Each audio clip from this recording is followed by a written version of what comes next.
أعوذ بالله من الشيطان الرجيم بسم الله الرحمن الرحيم بسم اللہ الرحمن الرحیم فضربنا على آذانهم في الكهف سنين عددا ثم بعثناهم لنعلم أي الحزبين أحصى لما لبثوا امدا۔ تو گزشتہ کل اصحاب کہف کے مکمل واقعے کو آپ کے سامنے پیش کیا۔ اب یہاں قرآن مقدس کی آیتوں کے ذریعے جو سلسلہ پوری تفصیل کے ساتھ جو واقعہ ہم نے اردو میں آپ کو کہا، اب قرآن مقدس کی آیتوں کے ذریعے اس کو سمجھتے ہیں کہ ایک چیز کہ اعتراض کیا تھا کنہوں نے؟ مشرکین نے، یہودیوں کے بتانے سے کہ تم پوچھو ان سے کہ اصحاب کہف کے بارے میں یہ کیا کہتے ہیں۔ اس کا مطلب یہ ہے کہ یہودیوں کو اس واقعے کے بارے میں معلوم تھا اور وہ یوں سمجھتے تھے کہ جب یہ بات ہم حضور صلی اللہ تعالیٰ علیہ وسلم سے پوچھیں گے، اور اپنے گمان میں یوں سمجھتے تھے کہ وہ نہیں بتا پائیں گے، جیسا ہم جانتے ہیں ویسا نہیں بتا پائیں گے، برابر۔ اللہ تبارک و تعالیٰ نے اب یہاں ارشاد فرمایا کہ محبوب وہ کیا جانتے ہیں، ہم آسمان سے وحی کے ذریعے اس کی اصل حقیقت آپ کو بتاتے ہیں۔ رب بتاتا ہے کہ وہ لوگ کس کیفیت میں تھے، پھر کیا ہوا اور ان کے ساتھ کیا معاملہ ہوا، آپ کا رب آپ کو سب کچھ بتاتا ہے۔ اب اس کو سمجھیے، فَضَرَبْنَا عَلَىٰ آذَانِهِمْ فِي الْكَهْفِ سِنِينَ عَدَدًا، تو ہم نے اس غار میں فی الکہف، تو ہم نے اس غار میں عَلَىٰ آذَانِهِمْ ان کے کانوں پر کیا کر دیا؟ سنین عددا، گنتی کے کئی سال ہم نے پردہ لگا کر کے رکھ دیا۔ فَضَرَبْنَا عَلَىٰ آذَانِهِمْ، ہم نے لگا دیا ان کے کانوں پر فی الکہف غار میں سنین عددا، گنتی کے کئی سال پردہ۔ یعنی پردہ لگا دیا کا کیا مطلب؟ کہ اب کیسی بھی آواز ہو کہ وہ ان کے کانوں میں نہیں جا سکتی۔ انسان کسی کے اٹھانے سے اٹھ سکتا ہے، دوسرا کوئی آواز اس کے کان میں جائے تو اٹھ سکتا ہے۔ اللہ نے فرمایا ہم نے ان کے کانوں پر پردہ لگا دیا، اب کوئی باہر کی آواز ان کے کان میں نہیں جائے گی۔ ٹھیک یہ ہوگا۔ اس کے بعد ثم بعثناہم لنعلم ای الحزبین احصیٰ لما لبثوا امدا، پھر ہم نے انہیں جگایا، ثم بعثناہم، پھر ہم نے انہیں جگایا، لنعلم ای الحزبین، تاکہ دیکھیں کہ دو گروہوں میں سے ای الحزبین احصیٰ لما لبثوا امدا، کون ان کے ٹھہرنے کی اصل مدت صحیح بتاتا ہے۔ دو گروہوں میں کون ان کے ٹھہرنے کی مدت زیادہ درست بتاتا ہے۔ ہوا کیا کہ جب وہ اٹھے نا سب، تو وہ آپس میں بات کرنے لگے نا، تو ان میں دو گروپ ہو گئے۔ کس طرح کہ جب ہم سوئے تھے تو سورج ڈوب رہا تھا اور ہم سوئے ہیں، جب اٹھے ہیں تو سورج نکلا ہوا ہے، تو ایک گروپ نے کیا کہا کہ کل رات سوئے تھے، آج صبح میں اٹھے ہیں۔ ایک چیز یہ، لیکن وہ جو دوسرا گروپ بنا نا، ان کے ناخن بڑے ہوئے تھے، بال بڑے ہوئے تھے، تو انہوں نے دیکھا کہ ایک رات میں تو انسان کے ناخن بڑے نہیں ہو سکتے، ایک رات میں تو بال بڑے نہیں ہو سکتے۔ اللہ فرماتا ہے ہم جانچے کہ وہ دو گروپ جب ہوئے نا، تو ان میں درست معلومات اور صحیح بات کون بتاتا ہے کہ مدت اصل کیا ہے۔ یہ چیز یہاں سے ایک بات جو ثابت ہوتی ہے کیا کہ اولیاء اصحاب کہف کون ہیں؟ ولی ہے نا۔ ولی سے صرف جاگتے میں کرامت صادر نہیں ہوتی، ایسا نہیں ہو سکتا کہ ولی جاگتا ہو اور کرامت دکھائے۔ قرآن کی یہ آیت سے ثابت ہوتا ہے کہ ولی سوتا بھی ہو تب بھی اس سے کرامت ظاہر ہو سکتی، اتنا نہیں ولی قبر کے نیچے ہو تب بھی اس سے کرامت صادر ہو سکتی۔ کہ یہ کیا کر رہے تھے؟ تو سو رہے تھے، ان کو کیا معلوم؟ تو نہ ان کے کپڑے میلے ہوئے، نہ یہ سڑے، نہ یہ گلے، جیسے تھے ویسے ہوئے۔ یہاں تک کہ مفسرین نے کیا فرمایا، ایک بات میں بتاتا ہوں، ہم اگر ٹائم سے زیادہ سوئیں تو سستی آتی ہے کہ نہیں؟ یہ بات جیسے 12 گھنٹہ کوئی سو گیا تو اس کو سستی آئے گی اٹھنے کے بعد، اور اگر 6 ہی گھنٹہ سویا یا 5 ہی گھنٹہ سویا تو اسے نیند آئے گی، کمزوری محسوس ہوگی، ہے کہ نہیں؟ اصحاب کہف تو 300 سال تک سوتے رہے، تو ہونا تو یہ چاہیے کہ جب اتنی لمبی مدت سوئے تو اٹھنے کے بعد سستی آنی چاہیے تھی نا، سستی آنے چاہیے تھی نا. کہا یہی ہے ولی کے اٹھنے میں اور عام لوگوں کے اٹھنے میں فرق. ثم بعثناہم، کہا بالکل ترو تازہ، بالکل چست تندرست، تمام بیماریوں سے دور، بالکل صحیح سلامت وہ اٹھیں، نہ انہیں کسی چیز کی سستی ہے نہ کوئی کمزوری ہے. ثم بعثناہم، یہ جو بعث کا لفظ ہے وہ اس بات پر دلالت کرتا ہے کہ وہ بالکل صحیح و سالم، تندرست اور چست کھڑے ہوئے تھے. ایک چیز یہ بتانے کے لیے مثال تھی تاکہ ہم اور آپ سمجھ سکیں. اس لیے کہ ولی جو ہوتے ہیں وہ صرف جاگتے میں کرامت نہیں دکھاتے، وہ سوتے ہوں تب بھی کرامت ہو جاتی ہے، اور قبر کے نیچے اگر آرام فرمانے لگیں تب وہ وہاں سے بھی ان کی کرامتوں کا ظہور ہوتا ہے. اور خاص بات یہ چیز کیا کہ ان کے جسموں کو مٹی نہیں کھاتی. اگر کھا سکتی تو اصحاب کہف کی کھا چکی ہوتی، لیکن اصحاب کہف کی نہیں کھائی اور قرآن نے اس کو بتایا ہمارے سامنے. تو آج بھی ہمارا عقیدہ قرآن والا ہونا چاہیے. اسی ہم یہی تو کہتے ہیں آپ کے عقیدے ہیں لیکن وہ نہیں ہے جو قرآن کے. قرآن تو کہتا ہے ولی مر جائے تب بھی زندہ رہتا ہے قبر میں، اور آپ کہتے ہیں کہ قبروں میں جو کچھ گئے وہ تو سڑ کر کے مٹی ہو گئے. تم کن کے پاس دعائیں مانگتے ہو؟ یہی نہ اعتراض کرتے ہیں یہ لوگ کہ تم قبروں پہ جا کر کے کیا مانگتے ہو، وہاں تو اندر تو کچھ نہیں ہے. ہم کہتے ہیں کچھ نہیں ہے. نہیں، اصحاب کہف نے 300 سال اٹھ کر کے اس بات کی گواہی دی ہے کہ رب کی محبت میں مر جائے تو اللہ ان کے جسموں کو قبر میں جانے کے بعد بھی باقی رکھتا ہے. یہ چیز سمجھ آ گئی یہ اولیاء کی کرامت کے بارے میں. ثم بعثناہم، ارشاد فرمایا ہم نے اصحاب کہف کو 309 سال کی نیند کے بعد جگایا تاکہ دیکھیں کہ ان کے سونے کی مدت کے بارے میں اختلاف کرنے والے دو گروہوں میں کون اصل، حقیقت اور درست معلومات دیتا ہے. ایک اب اس کے بعد فرمایا جا رہا ہے نحن نقص علیک نبأہم بالحق، ہم آپ کے سامنے ان کا ٹھیک ٹھیک حال بیان کرتے ہیں. یہ یہودی کیا جانتے ہیں؟ آپ کا رب آپ کو بتاتا ہے. کیا ہم آپ کے سامنے ان کا ٹھیک ٹھیک حال بیان فرماتے ہیں. کیسے تھے؟ انہم فتیۃ، وہ چند نوجوان تھے، آمنوا بربہم وزدناہم ھدی، جو اپنے رب پر ایمان لائے تھے. تو جب اپنے رب پر ایمان لائے تو ہم نے ان کی ہدایت میں اضافہ فرمایا. سمجھ رہے ہیں کیا تھے؟ چند نوجوانوں کی ٹولی. تو اس سے ایک مسئلہ یہ بھی سمجھ میں آتا ہے، اگر نوجوانوں نے مل کر کوئی کمیٹی بنائی اور اس کا نام ینگ سرکل رکھا تو یہ کوئی غلط بات نہیں ہے، یہ قرآن سے ثابت بات ہے. قرآن نے ان نوجوانوں کے گروپ کو کہا انہم فتیۃ، کہ وہ ایک نوجوانوں کی ٹولی تھی جنہوں نے کہا کیا؟ ہمارا رب اللہ ہے. تو آج بھی اگر نوجوان مل کر کے کوئی دینی کام کرنا چاہیں اور ایسی کوئی کمیٹی بنائے جس کا نام رکھا ہو سنی یا ینگ سرکل، ایسا کچھ نام رکھا ہو، تو کہا یہ ناجائز نہیں ہے نام رکھنا، یہ جائز ہے اور یہ قرآن سے ثابت ہے. آمنوا بربہم وزدناہم ھدی، کہا کیا؟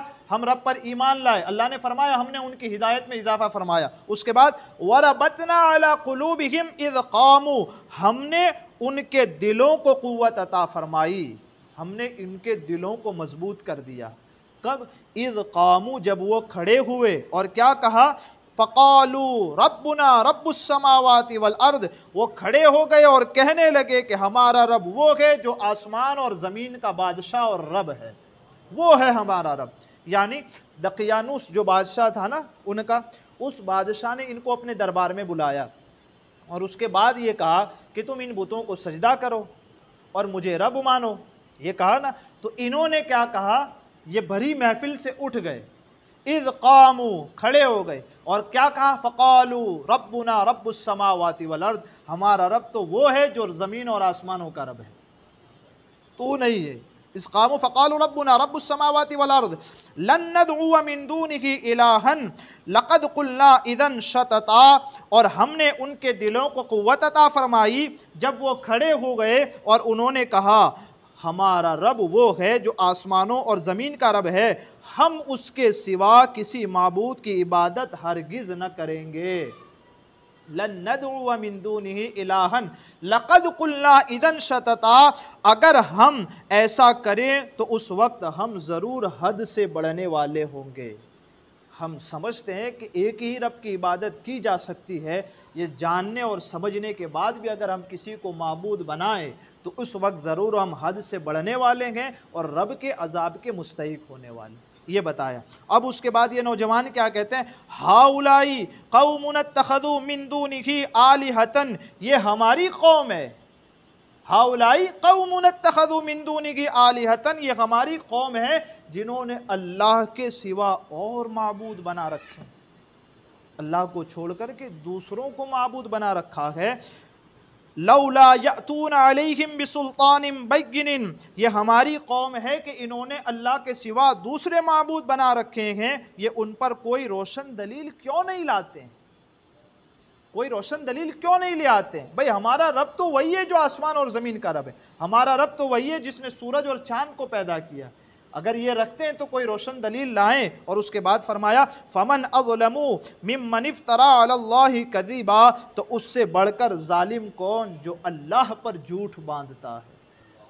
اور اس کے بعد فرمایا جاتا ہے فَمَنْ أَظْلَمُ مِمَّنِ افْتَرَىٰ عَلَى اللَّهِ كَذِبًا وَإِذِ اعْتَزَلْتُمُوهُمْ وَمَا يَعْبُدُونَ إِلَّا اللَّهَ فَأْوُوا إِلَى الْكَهْفِ يَنشُرْ لَكُمْ رَبُّكُمْ مِنْ رَحْمَتِهِ وَيُهَيِّئْ لَكُمْ مِنْ أَمْرِكُمْ مِرْفَقًا، یہ جو فرمایا وَإِذِ اعْتَزَلْتُمُوهُمْ، تو اب وہ آپس میں ایک دوسرے کو کہنے لگے کیا، وَإِذِ اعْتَزَلْتُمُوهُمْ وَمَا يَعْبُدُونَ إِلَّا اللَّهِ، جب تم ان لوگوں سے اور اللہ کے سوا جن کو یہ پوجتے ہیں ان سے جدا ہو جاؤ، آپس میں کہتے ہیں ایک کام کرو، ہم کو تو کیا کہا کہ اللہ کے سوا کسی کو معبود بناؤ، ہم تو سمجھتے ہیں اور جانتے ہیں کہ اللہ کے سوا کسی کو معبود کہہ سکتے نہیں، تو اب آپس میں جتنے کھڑے ہوئے تھے نا جوان، وہ آپس میں ایک دوسرے سے کہتے ہیں اس بستی کو چھوڑ کر ہی ہم چلے جاتے، کافروں کے درمیان اب ہم یہاں رہتے نہیں ہیں۔ وَإِذِ اعْتَزَلْتُمُوهُمْ، جب تم ان لوگوں سے اور اللہ کے سوا جن کو یہ پوجتے ہیں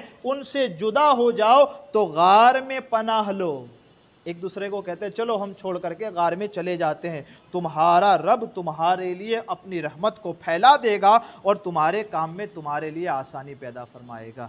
یہ جو ہم دعاؤں میں مانگتے ہیں نا، ربکم من رحمتہ ویہیئ لکم من امرکم مرفقا، مولا ہمارے کاموں میں آسانیاں پیدا فرما، اس بات کو ذکر کیا۔ انہوں نے بادشاہ کے سامنے، جب بادشاہ نے انہیں دربار میں بلایا تو انہوں نے کہا ہم تو تجھے نہ رب مانتے ہیں، نہ تو جس کی عبادت کرنے کا کہتا ہے ہم اس کی عبادت کریں گے، ہم تو ایک رب کی عبادت کریں گے۔ اور جب وہ کہہ کر کے پلٹے غار کی طرف جانے لگے تو اللہ نے فرمایا ہم نے ان کے دلوں کو مضبوط کر دیا اور ان کے دلوں میں ایمان کو مضبوط کر دیا کہ اب وہ ایمان سے پھرنے والے نہیں ہیں۔ اور جب انہوں نے ہم سے دعا مانگی تو ہم نے اپنی رحمت سے انہیں حصہ عطا فرمایا اور انہیں اپنا مقرب اور اپنا مقبول بندہ بھی بنا دیا، یہ چیز۔ اور ان کے ذکر کو آج تک ہم سب کے لیے باقی بھی تو رکھا کہ ان کو گئے ہوئے کئی سال ہو گئے، آج بھی ہم ان کا ذکر کر رہے ہیں قرآن مقدس کے ذریعے، یہ چیز۔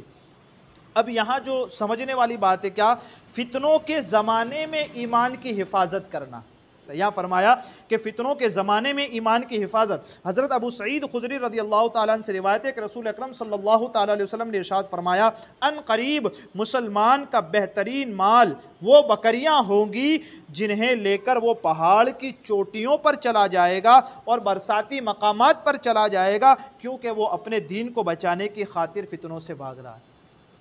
آج نہیں ہے، یہی تو ہے، جو کچھ ہے چلو لے کر چلے جاتے ہیں، کسی جنگل میں جا کر زندگی گزار لیتے تاکہ فتنوں سے دور رہیں گے۔ حضرت ابو ہریرہ رضی اللہ تعالیٰ عنہ سے روایت ہے کہ نبی اکرم نور مجسم صلی اللہ تعالیٰ علیہ وسلم نے ارشاد فرمایا ان قریب فتنے کھڑے ہوں گے جن میں بیٹھا ہوا شخص، کیا توجہ سے سنیو اس کو، جن میں بیٹھا ہوا شخص کھڑے سے اچھا ہوگا، کھڑے رہنے والا شخص چلنے والے سے اچھا ہوگا، اور اس کے بعد اور چلنے والا دوڑنے والے سے اچھا رہے گا۔ جو اس فتنے کی طرف جھانکے گا، کیا کرے گا؟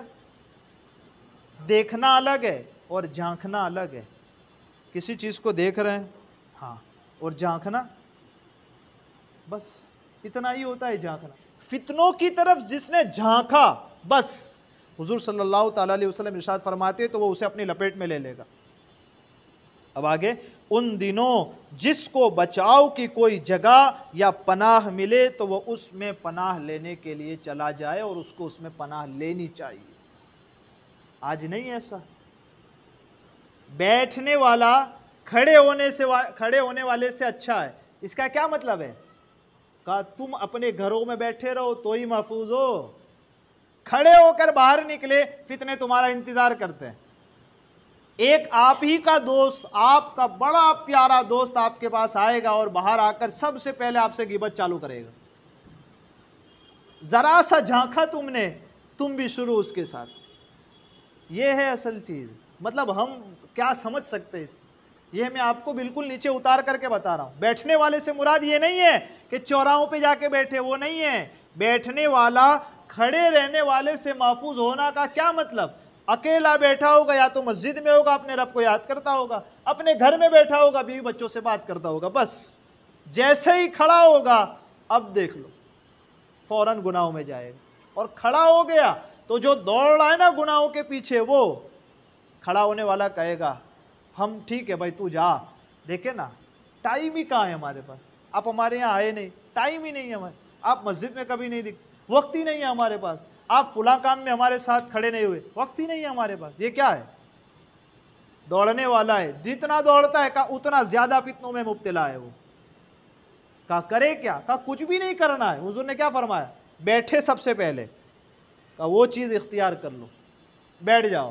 اگر اس پہ بھی کام نہیں چلتا نا، گھر میں بیٹھنے سے بھی، کہا اب تمہارا ساز و سامان لے کر جنگل کی طرف چلے جاؤ، کہیں پناہ ڈھونڈو، اس پناہ میں جا کر کے اپنے دین کی حفاظت کرو، اپنے رب کو جیسا ماننا ہے ویسا مانو۔ یہی وقت ہے جس میں بندہ صبح کو مومن ہوگا اور شام کو کافر، اور شام کو پھر مومن ہوگا تو پھر صبح کو کافر ہوگا۔ یہی ہے وہ وقت، اس میں ہم سب کو اپنے آپ کو بچانے کی ہم سب کو اپنے آپ کی حفاظت خود کرنی۔ یہ احادیث کریمہ ہم سب کے لیے مینارۂ نور ہے، اس سے روشنی حاصل کریں، اور اللہ تعالیٰ مجھے آپ کو کہنے سننے سے زیادہ علم اور عمل کی توفیق عطا فرمائے۔ ہمارے کہنے آپ کے سننے میں عمدن سہون کوئی خطا ہوئی ہو، اللہ عز و جل اپنے حبیب کے صدقے اسے معاف فرمائے۔